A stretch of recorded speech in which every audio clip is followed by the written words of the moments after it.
اعوذ باللہ من الشیطان الرجیم بسم اللہ الرحمن الرحیم رب اشرح لی صدری ویسر لی امری واحلل عقدۃ من لسانی ویفقہوا قولی۔ سورہ ملک، اس سورہ کے بارے میں نبی پاک صلی اللہ علیہ وسلم کی حدیث مبارکہ ہے کہ اللہ کی کتاب میں ایک سورہ ہے جس میں 30 آیات ہیں اور وہ قیامت کے دن اپنے پڑھنے والوں کی سفارش کرے گی۔ اسی طرح نبی پاک صلی اللہ علیہ وسلم رات کو سونے سے پہلے سورہ حامیم سجدہ اور سورہ ملک کی تلاوت فرمایا کرتے تھے۔ تو شروع کرتے ہیں پہلی آیت مبارکہ سے۔ تبارک الذی بیدہ الملک وہو علی کل شیء قدیر۔ نہایت بزرگ و برتر ہے وہ جس کے ہاتھ میں کائنات کی سلطنت ہے اور وہ ہر چیز پر قدرت رکھتا ہے، یعنی بہت بابرکت ہے وہ ذات جس کے ہاتھ میں تمام بادشاہت ہے اور اس کائنات کی برکتیں جو ہیں وہ نمایاں ہیں اور شہادت دیتی ہیں اس کی بادشاہت کی۔ تبارک سے مراد بہت بابرکت اور بہت باعزت، عزت والا، عظمت والا اور برکت والا۔ فرمایا گیا کہ وہ ذات جس کے ہاتھ میں ساری حکومت ہے وہ بہت بابرکت ہے۔ برکت سے مراد کثرت بھی ہوتا ہے، یعنی خیر و برکت سے بھرپور۔ عظمت سے مراد وسیع و عریض، بحر و بر، جنس و ملائکہ، ہر چیز پر اس کی قدرت ہے۔ یعنی قدرت سے مراد یہ ہے کہ بعض دفعہ ہم کسی چیز کے مالک ہوتے ہیں، ہم اس پر دسترس رکھتے ہیں لیکن قدرت نہیں رکھتے، قادر نہیں ہوتے، یعنی اس چیز کو اپنی خواہش اور ضرورت کے مطابق استعمال نہیں کر سکتے۔ اور اللہ کی ذات جو ہے، جو اتنی بڑی کائنات کا مالک و خالق ہے، نہ صرف اس نے اسے تخلیق کیا ہے بلکہ اس کے ذرے ذرے پر وہ قادر ہے، یہ اس کی کے حکم کے تابع ہے اور اسی کے حکم کے مطابق چلتی ہے۔ دوسری آیت مبارکہ میں فرمایا، جس نے موت اور زندگی کو ایجاد کیا تاکہ تم لوگوں کو آزما کر رکھے، تم میں سے کون بہتر عمل کرنے والا ہے اور زبردست بھی اور درگزر کرنے والا۔ یعنی دوسری آیت مبارکہ میں مقصد حیات کی طرف اشارہ ہے کہ اللہ تعالیٰ نے انسان کو زندگی اور موت سے نوازا، وہی ہے جس نے ہمیں پہلی دفعہ پیدا کیا اور وہی ہے جو ہمیں موت دے گا یا ہماری زندگی کا اختتام کرے گا۔ یعنی زندگی اور موت، یہی اسی کے گرد انسان کی پوری جو سٹوری ہے وہ گھومتی ہے، یعنی یہیں سے اس کا آغاز ہوتا ہے زندگی اور آخر میں موت پر اس کا اختتام ہوتا ہے۔ یعنی آغاز بھی اسی کی قدرت میں ہے اور اختتام بھی اسی کی قدرت میں ہے۔ اور اس آزاد اور اختتام کے سفر کے بیچ میں مقصد کیا ہے انسان کا کہ کون بہترین عمل کرے، کون خدا کے آگے جھکے، کون اللہ کے بتائے ہوئے اور طور طریقوں پر، کون اللہ کے بتائے ہوئے احکامات کی پیروی کرتا ہے۔ اور انسان جو ہے بیسیکلی آزمائش کے لیے پیدا کیا گیا ہے اور یہ زندگی جو ہے اس کے لیے ایک امتحان ہے۔ تو کون اس امتحان میں سرخرو ہوتا ہے اور وہ زبردست بھی ہے اور درگزر کرنے والا ہے۔ یعنی زبردست سے مراد کہ ہر چیز جو ہے اس کے تابع بھی ہے لیکن اس کے ساتھ ساتھ وہ معاف کرنے والا بھی ہے، یعنی اللہ تعالیٰ کی جو رحمت ہے اس کے غضب پر حاوی ہے۔ اسی طرح سورہ کہف میں فرمایا کہ جو کچھ سر و سامان زمین پر ہے اس کو ہم نے زمین کی زینت بنایا تاکہ ان لوگوں کو آزمائیں کہ ان میں سے بہتر عمل کرنے والا کون ہے۔ کائنات کی جو تخلیق ہے وہ بیسیکلی اس طرح سے ہے کہ وہ خود اپنی تئیں کچھ نہیں کر سکتی، یعنی کائنات میں موجود سورج، چاند، پہاڑ، ہر چیز جو ہے ان میں سے کسی کو کوئی آزادی نہیں، وہ سب نبی اللہ تعالیٰ کے حکم کے مطابق چلتے ہیں۔ اور اللہ تعالیٰ نے یہ تمام تخلیق انسان کے لیے بنائی ہے کہ وہ انسان کو فیسیلیٹیٹ کر سکے اس دنیا میں اپنے اعمال سر انجام دینے کے لیے۔ پھر فرمایا الذی خلق سبع السماوات طبقا، اس نے تہ بتہ آسمان بنائے۔ تم رحمان کی تخلیق میں کسی قسم کی بے ربطی نہ پاؤ گے۔ پھر پلٹ کر دیکھو کہیں تمہیں کوئی خلل نظر آتا ہے؟ یعنی اس آیت مبارکہ میں فرمایا گیا ہے کہ اللہ تعالیٰ کی جو احسن نشانیاں ہیں، اللہ تعالیٰ کے کائنات کا جو کی خوبصورتی جو ہے اس کی طرف اشارہ ہے کہ انسان جو ہے اس کے لیے تہ بتہ اوپر تلے آسمان بنائے، یعنی 7 آسمان ہیں، اور ان آسمانوں میں کسی قسم کا کوئی رخنا، خلل، اختلاف، فرق یا ناہمواری نہیں ہے۔ ہر جو آسمان ہے وہ اپنے مقرر کیے ہوئے ٹریک پر موجود ہے، اللہ تعالیٰ کے حکم کے مطابق جس طرح سے اس کی تخلیق کی گئی ہے۔ اور انسان کے آسمان کے مختلف رنگ جو ہیں، اور رات کے وقت کے مختلف رنگ، ستارے، چمک دمک، یہ سب جو ہیں یہ اس کی گواہی دیتے ہیں۔ اس میں کوئی شگاف نہیں ہے، اس میں کوئی کمی نہیں، اور اگر انسان غور و فکر بھی کرے تو پھر بھی وہ کسی قسم کا رخنا یا کوئی کمی جو ہے اسے فائنڈ نہیں کر سکتا۔ اور اسی طرح سورہ کاف میں بھی فرمایا کہ کیا انہوں نے آسمان کو نہیں دیکھا کہ ہم نے کیسا اس کو بنایا اور سنوارا، اور اس میں کوئی کسی قسم کی دراڑ نہیں ہے۔ یعنی اللہ تعالیٰ یہاں اپنی تخلیق کا ذکر کرتے ہیں کہ میری تخلیق جو ہے وہ اس قدر ہر قسم کے نقائص سے پاک ہے کہ ذرا دیکھو، نظر دوڑاؤ، کیا تمہیں کچھ کمی نظر آتی ہے اس میں؟ یہ ثبوت ہے میری بڑائی کا، میری عظمت کا، میری برکت کا، کہ میں کس طرح پوری کائنات پر قادر ہوں کہ تم ایک ذرہ برابر بھی نقص اس میں سے نہیں نکال سکتے۔ پھر فرمایا گیا ہے کہ بار بار نگاہ دوڑاؤ، کہ پھر سے دیکھو، شاید کہ تمہیں کوئی کمی یا کوئی ایسی چیز نظر آ جائے، لیکن تھک کر نامراد پلٹ آئے گی تمہاری نگاہ۔ یعنی جتنی بھی غور و فکر کرو گے اس میں ناکام رہو گے۔ یعنی انسان جو ہے وہ چاہے کتنی بھی کوشش کر لے یا جتنا بھی ان چیزوں کے پیچھے رہے اور کائنات اور ایکسپلور کرنا چاہے، فطرت کے بارے میں فائنڈ آؤٹ کرنا چاہے، ایک تو وہ اسے تسخیر نہیں کر سکتا۔ انسان جو ہے اس کے بس میں یہ نہیں ہے۔ یہاں اس سے مراد ہی یہ ہے کہ بار بار کوشش کرنے کے باوجود، بار بار اپنی ریسورسز اور اپنی انٹیلیجنس استعمال کرنے کے باوجود، سائنس اور جو ریسرچ ہے وہ ابھی بھی نامکمل ہے، وہ ابھی بھی تھکی اور ہاری ہوئی ہے۔ اگر وہ ایک چیز کو فائنڈ آؤٹ کر لیتی ہے تو دوسری طرف وہ اس کے بارے میں کنفیوژن کا شکار ہے۔ تو یہ اللہ کی قدرت ہے، یہ اللہ کی بڑائی ہے، یہ اللہ کی عظمت ہے کہ انسان بارہا پوری ایفرٹس کے باوجود بھی اس کی کائنات کے رازوں کو جاننے سے قاصر ہے۔ پھر فرمایا گیا ہے ہم نے تمہارے قریب کے آسمان کو عظیم الشان چراغوں سے راستہ کیا اور انہیں شیاطین کو مار بھگانے کا ذریعہ بنا دیا۔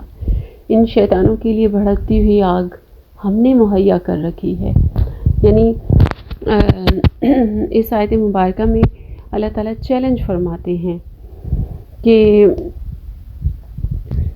ہم نے جو ہے آسمان کو بنایا اور اس کے ساتھ ساتھ رات کے وقت اس کو ستاروں اور قمروں اور چراغوں سے آراستہ کیا، اور پھر رات کی آسمان کی خوبصورتی کی وضاحت ہے کہ کس طرح ستارے آسمان پر ڈگمگا رہے ہوتے ہیں، ایک دلکش منظر پیش کر رہے ہوتے ہیں. رات کا تاریکی کا منظر اور چمکتے ہوئے ستاروں کا اس تاریکی کے اوپر ایک انتہائی دلچسپ اور دل فریب منظر ہوتا ہے جو کہ انسان کو ایک سیٹسفیکشن پرووائڈ کرتا ہے. اور پھر فرماتے ہیں کہ ہم نے شیاطین کو مار بھگانے کا ذریعہ بنایا. اب یہاں اس سے کیا مراد ہے؟ تو بیسیکلی ستاروں کے اندر دید بان بروج رکھے ہیں اور ان کی حفاظت کرنے والے جو فرشتے ہیں ان کو کروبی کہتے ہیں، جو کہ ان بروج کی حفاظت کر رہے ہوتے ہیں. جب شیاطین ان کی باتیں سننے کے لیے اوپر آسمانوں میں جاتے ہیں تو فرشتے ان پر شہابوں کی بارش کر دیتے ہیں، یعنی وہ شہاب اور وہ آگ کے جو گولے ہیں وہ ان پر برسائے جاتے ہیں، اور تاکہ یہ اوپر تک استطاعت حاصل نہ کر سکیں، اللہ کے جو ہیں قدرت کے اور تقدیر کے جو راز ہیں ان کو حاصل نہ کر سکیں، کیونکہ مختلف قسم کے جادوگر اور اس طرح کے جو معاملات ہیں اس کو کرنے کے لیے وہ شیاطین کا سہارا لیتے ہیں. اور اس آیت مبارکہ میں فرمایا کہ ان پر آگ برسائی جاتی ہے اور پھر ان کو نیچے بھیجا جاتا ہے، کیونکہ یہ فرشتوں کی باتیں چوری چھپے سننے جاتے ہیں. لہٰذا نیکسٹ آیت مبارکہ میں فرمایا جو لوگ اپنے رب سے کفر کیا، جن لوگوں نے اپنے رب سے کفر کیا ان کے لیے جہنم کا عذاب اور بہت ہی برا ٹھکانہ ہے. کن لوگوں نے کفر کیا؟ جو کہ شرک کرتے ہیں، گناہ کرتے ہیں، اللہ کے ساتھ جادو ٹونا اور اس کے ساتھ ساتھ خانقاہوں کی جو باتیں ہیں ان پہ ٹرسٹ کرتے ہیں، یا کسی قسم کا بھی وہ عمل جو کہ توحید کے منافی ہے یا جو انسان کی توکل کے منافی ہے. یہ تمام جو معاملات ہیں یہ کفر کے زمرے میں آتے ہیں، اور ان کے لیے کیا ہے؟ جہنم کا عذاب، اور وہ انتہائی برا ٹھکانہ ہے. پھر فرمایا گیا ہے اور وہ اس میں پھینکے جائیں گے تو ان کی دھاڑنے کی ہولناک آوازیں سنیں گے اور وہ جوش کھا رہی ہوگی. اب جہنم کا منظر پیش کیا گیا ہے کہ جہنم کا کتنا خوفناک منظر ہوگا ایسے منکرین کے لیے، کفار کے لیے، اور ایسے لوگوں کے لیے جنہوں نے شرک کیا اور گناہ گاروں کے لیے. تو فرمایا کہ اصل جب اس میں پھینکے جائیں گے تو دھاڑنے کی ہولناک آوازیں. اب دھاڑنے کی ہولناک آوازوں سے مراد یہ کہ چیخنے، ایک تو جہنم کے شعلے اور اس کی جو تپتی ہوئی آگ ہے اس کی ایک خوفناک قسم کی آواز ہوگی جو کہ جسے سن کر روح کانپ اٹھے گی. اور اس کے ساتھ ساتھ وہ جو لوگ جہنم میں گرے ہوں گے وہ چیخیں مار رہے ہوں گے، اور ان کے کانپنے اور پھنکاریں مارنے کی جو آوازیں ہیں وہ بھی بہت دہشتناک ہوں گی. تو اس غیظ و غضب کی بھٹی ہوگی جس سے خوف محسوس ہوگا. تو یہ اس کے خوفناک ہونے کا منظر ہے کہ جہنم کس قدر آگ سے بھرپور ہوگی. تقاد تمیز من الغیظ، شدت غضب سے پھٹی جا رہی ہوگی. ہر بار جب کوئی جماعت اس میں ڈالی جائے گی تو اس کے کارندے ان لوگوں سے پوچھیں گے کیا تمہارے پاس کوئی خبردار کرنے والا نہیں آیا تھا؟ یعنی پھر فرمایا گیا ہے کہ جیسے کوئی جماعت جس کو جہنم میں ڈالا جائے گا اور اس جماعت کا منظر کیا ہوگا. اللہ تعالیٰ کی طرف سے کوئی خبردار کرنے والا نہیں آیا تھا، یہ سوال کیا جائے گا ان سے. قرآن مجید میں بار بار ذہن نشین کرائی گئی ہے کہ یہ بات کئی بار ذہن نشین کروائی گئی ہے کہ اللہ تعالیٰ نے جس امتحان کے لیے دنیا میں انسان کو بھیجا ہے، اگر وہ اس کے لیے کوئی ایفرٹ نہیں کرتا یا کوئی اس کے حصول کے لیے کوئی سعی یا کوشش نہیں کرتا تو اس کا جو مقصد ہے یا اس کا جو آبجیکٹو ہے وہ پورا نہیں ہوتا۔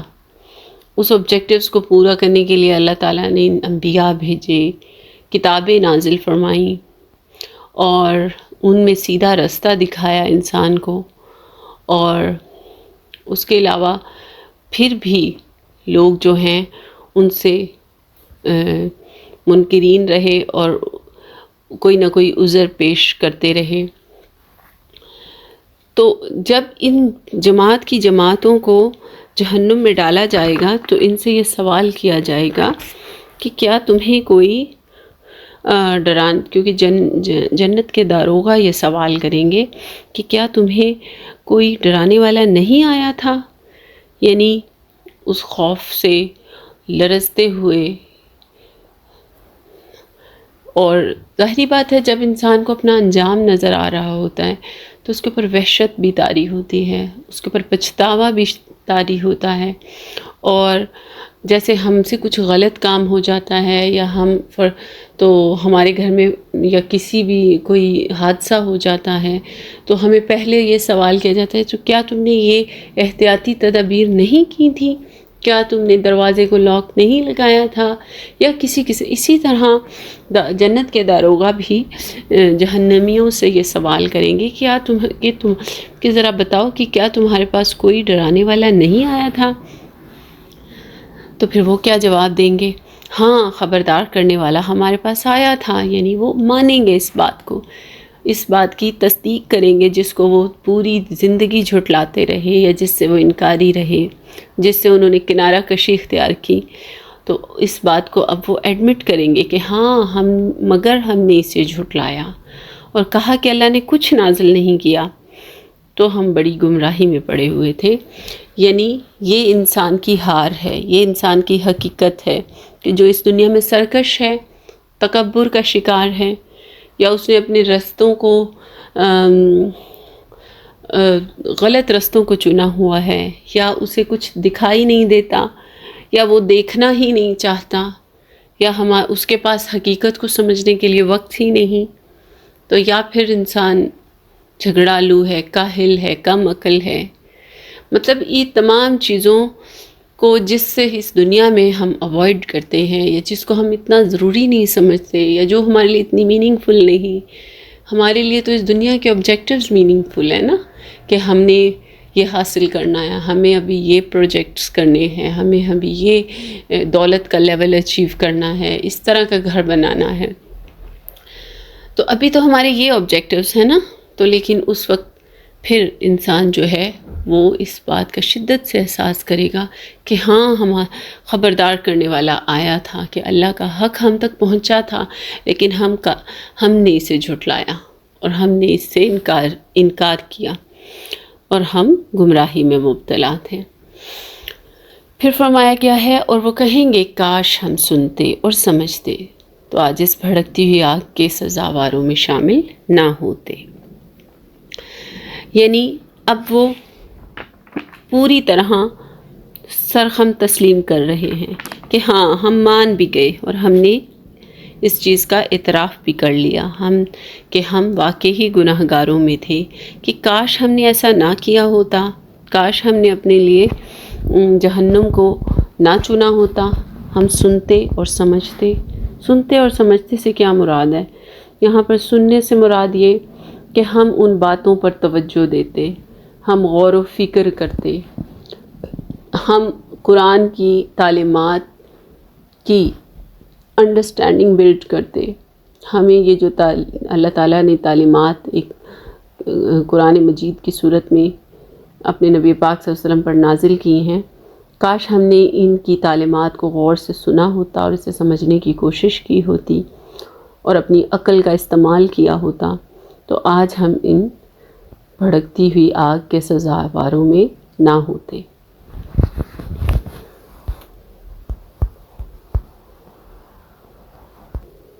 اس طرح وہ اپنے قصور خود اعتراف کر لیں گے، لعنت ہے دوزخیوں پر، یعنی پھر وہ مان بھی لیں گے، سرخم تسلیم بھی کر لیں گے اور جھک بھی جائیں گے، لیکن کوئی فائدہ نہیں، کیونکہ جب فرعون کے پاس بھی حکم آیا تھا اللہ کا تو اس نے اس آیتوں کو جھٹلایا، لیکن جب موت کو دیکھا سامنے تو وہ سرخم تسلیم کر گیا اور اس نے کہا میں نے مان لیا، لیکن اب کوئی فائدہ نہیں۔ اسی طرح وہ اعتراف بھی کریں گے، لیکن نہ تو ان کے پاس مغفرت ہے اور نہ ہی اللہ کی رحمت اس وقت۔ پھر فرمایا کیا ہے، یہ جو لوگ بے دیکھے اپنے رب سے ڈرے یقیناً انہی کے لیے مغفرت اور بڑا اجر ہے۔ یعنی بے دیکھے، بن دیکھے یعنی غیب پر یقین رکھنے والے۔ بن دیکھے سے مراد کیا ہے کہ دین حق کی جو امارت ہے وہ بن دیکھے خدا سے ڈرنے پر ہے، اور اس عقیدے پر ہے کہ خدا ہر وقت انسان کو دیکھ رہا ہے۔ برائی سے بچنے کا مقصد در حقیقت اس دنیاوی زندگی کے فوائد حاصل کرنا نہیں ہوتا کہ اس دنیا میں میں کوئی ایسا غلط کام نہ کروں جس سے مجھے نقصان نہ ہو، بلکہ ہر وہ عمل جو انسان کرتا ہے اس کے پیچھے اپنے آپ کو اللہ کی بندگی میں دینا اصل مقصد ہوتا ہے، اور یہی جو مقصد ہے اس چیز کی طرف اشارہ کرتا ہے کہ انسان بن دیکھے خدا سے ڈرتا ہے۔ دنیاوی مقاصد کے لیے کوئی بھی اصلاح ہو، کوئی بھی بڑا عمل ہو، وہ اجر کا سبب نہیں بنتا۔ اصل جو اجر کا سبب ہے وہ ہے کہ اپنے رب کے غائب ہونے پر یقین لانا، اور انہی کے لیے مغفرت ہے اور انہی کے لیے بڑا اجر۔ آیت مبارکہ 13 میں فرمایا گیا ہے تم خواہ چپکے سے بات کرو یا اونچی آواز سے، اللہ کے لیے یکساں ہے، وہ تو دلوں کا حال تک جانتا ہے۔ یعنی اب فرمایا گیا ہے کہ اب تمہیں لگتا ہے کہ غیب کیا ہے، غیب کو خدا کو ڈھونڈنا ہو، یعنی خدا کہاں ہے، یا خدا کو محسوس کرنا ہو، اللہ کی قربت حاصل کرنی ہو تو وہ کہاں ہے؟ وہ تو آپ کے دلوں میں ہے۔ انہ علیم بذات الصدور، وہ کہاں بسا ہوا ہے، وہ کہاں رہتا ہے؟ وہ آپ کے سینوں کے اندر محفوظ ہے، وہ آپ کے دلوں کے بھید جانتا ہے، وہ اتنا قریب ہے انسان کے کہ شاہرخ سے بھی زیادہ قریب ہے۔ یہ صرف انسان کی غلط فہمی ہے کہ وہ اسے سمجھنا نہیں چاہتا یا محسوس نہیں کرنا چاہتا۔ تم خواہ چپکے سے بات کرو، یعنی کوئی چھپ کے بھی انسان بات کرتا ہے نا، ایسی رازدار بات جو کسی کو پتہ نہ چلے، تو یہاں اشارہ ہے کہ وہ اس چیز سے بھی واقف ہے، وہ اس چیز سے بھی واقف ہے جو چھوٹی سے چھوٹی بات سب سے چھپ کے کی جائے، یا اونچی آواز یا چلا کے کہو، کچھ بھی کرو، بولو نہ بولو، دل میں رکھو دل میں کہو، نیت اس کی بری کرو، ہر چیز سے وہ واقف ہے، اور وہ تو دلوں کا حال جانتا ہے۔ یعنی غیب کے ہونے پر یقین رکھنا اور اپنے دل میں اپنے رب کو محسوس کرنا، یہ ہے اپنے رب پر پورا یقین کہ ایک تو وہ غیب ہے، اور اگر آپ نے اسے جھانکنا ہو تو اپنے دل میں جھانکیں، دل میں محسوس کریں، تو آپ کو ہمیشہ اپنے رب کی جو قدرت ہے کسی نہ کسی صورت میں ضرور نظر آئے گی۔ پھر ہم دیکھتے ہیں نیکسٹ آیت مبارکہ، کیا وہی نہ جانے گا جس نے پیدا کیا، حالانکہ وہ باریک ہیں اور باخبر۔ اب یہ اس کی باریک بینی اور باخبری کی طرف اشارہ ہے کہ جس نے تخلیق کیا کسی چیز کو، جو خالق ہے اس کا، جس نے اس کے وجود کو بنایا، ایک پینٹر ہے وہ ایک پینٹنگ بناتا ہے، ایک بلڈر ہے جو ایک بلڈنگ بناتا ہے، تو وہ اس کے چھوٹے چھوٹے نقائص، چھوٹے چھوٹے پوائنٹس، ہر عیب، ہر نقص، ہر جو ہے اس کی خوبصورتی، ہر اس کی صلاحیت سے بخوبی واقف ہوتا ہے۔ تو ایسا کیسے ہو سکتا ہے کہ ایک تخلیق کار جو کہ اللہ کی ذات ہے، جس نے انسان کی تخلیق کی ہے، اس کے ہر عضو سے واقف نہ ہو، اس کی رگ رگ میں بہنے والے خون سے واقف نہ ہو، اس کے دماغ کے اندر چلنے والی چھوٹی چھوٹی سی بات سے بھی وہ واقف نہ ہو۔ ہمارے جسم کے ایک ایک سیل کے اندر جو ہوتا ہے، یہ ایک میریکولس چیز ہے کہ وہ اللہ کے حکم کے تابع ہے۔ چھوٹا سا سیل اور اس کے اندر ایک پوری دنیا اس پوری دنیا کا کنٹرول تک بھی خدا کے ہاتھ میں ہے، تو ہم بحیثیت انسان کیا ہے، ہماری کیا حیثیت ہے، ہم کیا چھپا سکتے ہیں اس سے جس نے ہمیں پورا تخلیق کیا، ہمارے عضو بنائے، جسم کے حصے، دل، دماغ اور ہر چیز پر وہ قادر ہے۔ لطیف سے مراد یہ ہے کہ پوشیدہ حقائق، چھوٹے سے چھوٹی بات، ہر چیز سے وہ باخبر ہے۔ پھر فرمایا کیا ہے، وہی تو ہے جس نے تمہارے لیے زمین کو تابع کر رکھا ہے، چلو اس کی چھاتی پر اور کھاؤ خدا کا رزق۔ خدا اسی کے حضور تمہیں دوبارہ زندہ ہو کر جانا ہے۔ اب یہاں پہ جو زمین کا ذکر ہے، اللہ کی نعمتوں میں سے ایک بہت بڑی نعمت ہے انسان کے لیے کہ اس زمین کو اس نے تمہارے تابع کیا۔ تابع کیسے کیا؟ کہ ہم اس پہ چلتے ہیں، ہم اس پر زندہ رہتے ہیں، ہم اس پر ہی زندگی کا پورا وجود جو ہے وہ اس زمین پر ہے، تو یہ ہمارے تابع ہوئی، یہی ہمیں رزق دیتی ہے پودوں کی شکل میں، اور جو بھی گرینری ہے اس زمین پر وہ انسانوں کی بھی خوراک کا باعث بنتی ہے اور جانوروں اور باقی مخلوقات کی خوراک کا بھی باعث ہے۔ اور اس طرح سے یہ زمین ہی ہے جو کہ جانوروں اور باقی جتنی بھی مخلوقات ہیں ان کی حیات کا باعث اس زمین پر ہے، اور ہم جو اسی زمین سے نکلتے ہوئے پودوں، پھلوں، درختوں، فصلوں جن سے ہم اپنی خوراک حاصل کرتے ہیں، اور وہ خوراک ہمارے جسم کا حصہ بنتی ہے۔ یہی زمین ہمیں شیلٹر دیتی ہے، یہی زمین ہماری رہائش گاہ ہے، یہی زمین ہمیں آکسیجن دیتی ہے۔ آکسیجن کیسے آتی ہے فضا میں؟ یہ پودوں کے فوٹوسنتھسس کے پروسیس سے، جس کے ذریعے وہ آکسیجن اس زمین پہ مہیا کرتی ہیں، فضا میں مہیا کرتی ہیں، اس کو ہم انہیل کرتے ہیں اور اس سے ہم زندہ رہتے ہیں۔ یعنی سب کچھ ہی اگر ہم اس کو گہرائی سے دیکھیں تو اللہ کے حکم کے تابع، اور سب کچھ یہ زمین ہی ہمیں پرووائڈ کر رہی ہے، ہمارا شیلٹر، کھانا پینا، اور کل کو ہم نے جب مرنا ہے تو پھر بھی اس زمین نے ہمیں اپنی گود دینی ہے، اسی میں ہماری قبر ہوگی، اسی میں ہم نے جانا ہے۔ تو اس طرح سے اللہ نے زمین کو انسان کے تابع کیا اور کہا کہ اس میں چلو، کھاؤ پیو،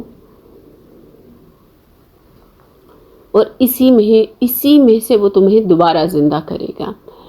آگے فرمایا گیا ہے، کیا تم اس سے بے خوف ہو کہ جو آسمان میں ہے تمہیں زمین میں دھسا دے اور یکایک ایک زمین جھکولے کھانے لگے؟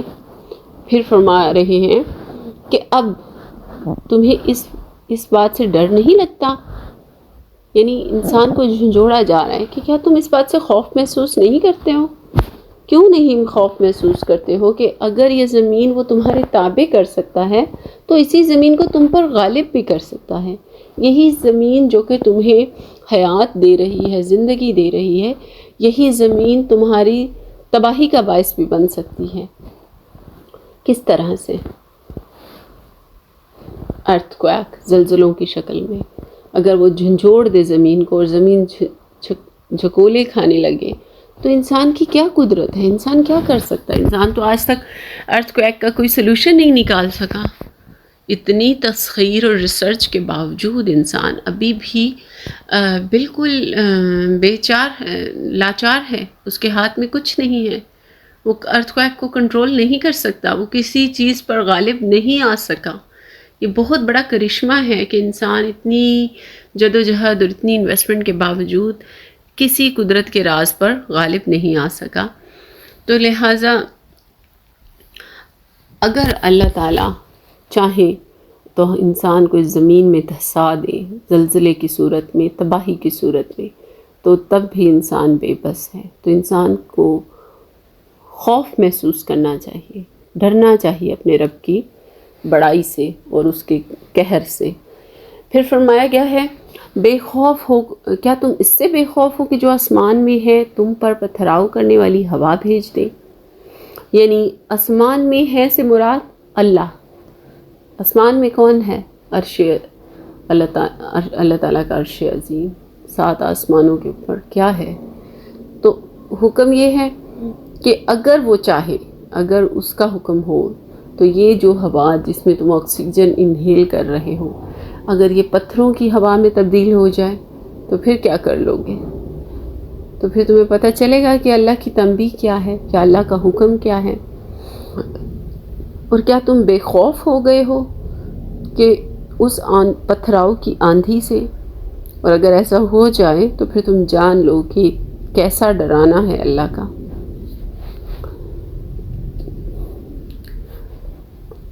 آیت نمبر 18 میں فرمایا گیا ہے، ان سے پہلے گزرے ہوئے لوگ جھٹلا چکے ہیں، پھر دیکھ لو میری گرفت کیسی تھی۔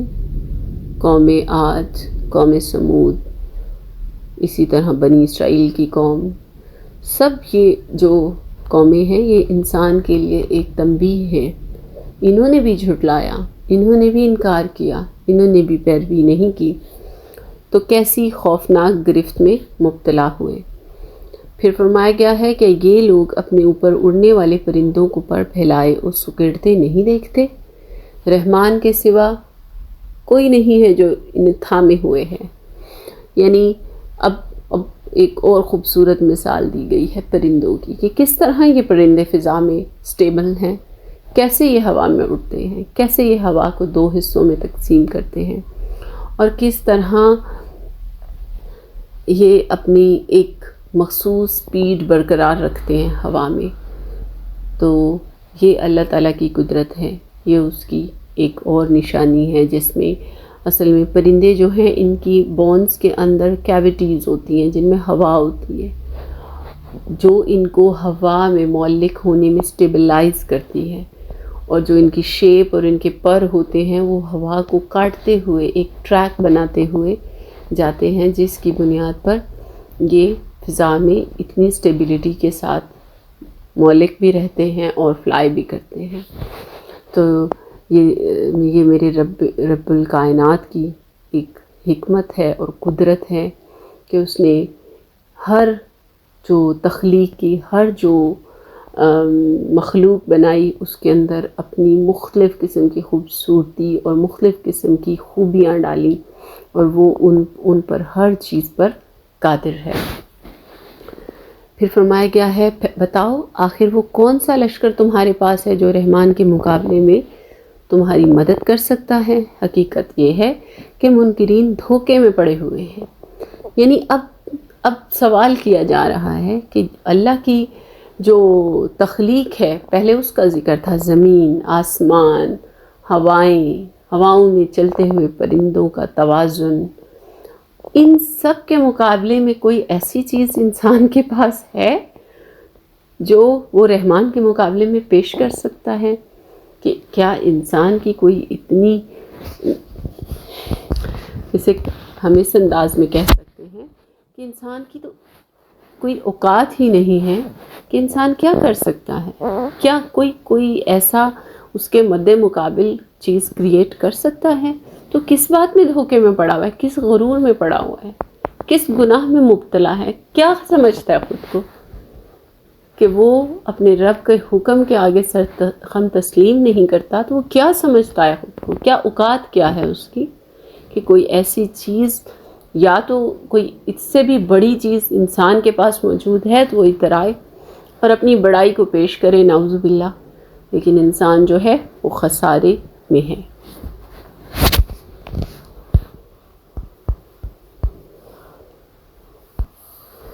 پھر فرمایا گیا ہے کہ وہ جانوروں کی طرح منہ نیچا کیے ہوئے اسی ڈگر پر چلا جا رہا ہے۔ یعنی جانور کی مثال یہاں پر اس لیے دی گئی ہے کہ انسان جو ہے، جانور نہ تو سوچتے ہیں، نہ سمجھتے ہیں، نہ ادراک رکھتے ہیں چیزوں کا، نہ ہی ان کے اندر یہ تمام صلاحیتیں موجود ہیں۔ تو ایک تو اس کا مطلب یہ لیا جا سکتا ہے، اور دوسرا اگر ہم دوسرے پوائنٹ آف ویو سے دیکھیں تو انسان خواہش اور نفس کے پیچھے چل رہا ہے۔ یعنی وہ صرف اور صرف ایک جانور کیا ہے، نیچے سونگتا رہتا ہے کہاں سے اسے کھانا ملے گا، کہاں پر وہ بیٹھ جائے، کہاں سے اسے پانی ملے گا۔ وہ اپنی خواہشات کے پیچھے پیچھے چل رہا ہوتا ہے، نہ تو وہ اپنے دماغ کو استعمال کر سکتا ہے، نہ وہ صحیح غلط کا فرق دیکھ سکتا ہے، نہ وہ اونچ نیچ ادراک کا جو پہلو ہے وہ اس کے اندر موجود نہیں ہے۔ تو اسی طرح انسان کو تشبیہ دی گئی ہے کہ وہ اپنے نفس کے پیچھے چلتا جا رہا ہے وہ ہدایت پانے والا ہی نہیں ہے، یعنی جانوروں کی طرح منہ نیچا کیے ہوئے اس ڈگر پر چلا جا رہا ہے جس پر کسی نے ڈال دیا ہو، یعنی جانوروں کو جس طرف چلا دیا جائے وہیں وہ چلتے رہتے ہیں۔ تو انسان کو بھی تشبیہ دی جا رہی ہے کہ وہ بھی اپنے آپ کو دنیاوی چیزوں پر غور و فکر کرنے کی بجائے بس ایک ڈگر پر چل رہا ہے، بغیر سوچے سمجھے، بغیر غور و فکر کیے، جبکہ اللہ نے انسان کو اشرف المخلوقات بنایا تاکہ وہ اپنے عقل اور فہم کو استعمال کر کے حق کے راستے پر چلے۔ پھر فرمایا گیا ہے ان سے کہو اللہ ہی ہے جس نے تمہیں پیدا کیا، تم کو سننے اور دیکھنے کی طاقت دی اور سوچنے سمجھنے والے دل دیے، مگر تم کم ہی شکر ادا کرتے ہو۔ اب یہاں پہ فرمایا گیا ہے کہ انسان کی جو مثال ہے یہاں پہ 23 نمبر آیت میں کہ اسی نے تمہارے کان، آنکھیں اور دل بنائے۔ کیوں کان، آنکھوں اور دل کا ذکر ہے؟ تاکہ کانوں سے تم سنو، آنکھوں سے تم شہادت دو، اور سوچنے سمجھنے کے لیے دل، اور دل سے اس باتوں کو تسلیم کرو۔ دل تمہارا گواہی ہے اس بات کے صحیح اور غلط ہونے کے۔ یہ 3 سٹینڈرڈز ہیں اسلام میں کسی چیز کو انالائز کرنے کے: کانوں سے سننا، آنکھوں سے اس کا غور و فکر کرنا، اور دل سے اس کو جج کرنا کہ کس حد تک اس کے اندر ریلائبلٹی ہے۔ یہاں برین کا ذکر نہیں، دل کا ہی کیوں ذکر کیا؟ کیونکہ دل جو ہے نا وہ انسان کو اپنے رب سے جوڑتا ہے۔ دل سے ہی انسان اپنے رب کی خشیت حاصل کرتا ہے۔ سننے اور دیکھنے کی طاقتیں دیں، اور اس کے باوجود جو انسان ہے وہ کم ہی شکر ادا کرتا ہے۔ پھر فرمایا گیا ہے یعنی مرنے کے بعد وہ دوبارہ زندہ کرے گا، ہر گوشہ زمین سے گھیر لائے جاؤ گے اور اس کے سامنے حاضر کر دیے جاؤ گے۔ یعنی انسان جو ہے اس کے مر جانے کے بعد جب اسے دفنایا جاتا ہے تو مٹی میں اس کے جسم کے ذرات چھوٹے چھوٹے پارٹیکلز میں کنورٹ ہو کر پوری مٹی میں مختلف حصوں میں پھیل جاتے ہیں، اور پھر ہوائیں اس کو ادھر سے ادھر اڑاتی پھرتی ہیں۔ یہی تو انسان کی حقیقت ہے جو اتنا غرور اور تکبر کرتا ہے اس دنیا میں، اپنے پاؤں پر مٹی نہیں پڑنے دیتا اور اپنے اس کی گردن میں توق ڈلا ہوتا ہے۔ کیا اس کی حقیقت ہے کہ جب وہ مرتا ہے تو مٹی کے ساتھ پہلے تو چھوٹے چھوٹے بیکٹیریاز، چھوٹے چھوٹے جرمز کے ذریعے، چھوٹے چھوٹے جو بیکٹیریاز اور مختلف قسم کی ذہن میں نام نہیں آ رہا، ان کے ذریعے اللہ تعالیٰ اس کو ڈسپوز کرتے، ڈیکمپوز کرتے ہیں۔ پھر ڈیکمپوزیشن کے پروسیس کے بعد پھر ایک چھوٹے چھوٹے ذروں میں کنورٹ ہوتا ہے، اور پھر ہوائیں اس کو اڑا کے کبھی ادھر پھینکتی ہیں کبھی ادھر پھینکتی ہیں، اور وہ کتنوں کے پاؤں کی مٹی اور دھول بنتا ہے۔ یہی تو انسان کی حقیقت ہے جسے وہ ایڈمٹ نہیں کرتا۔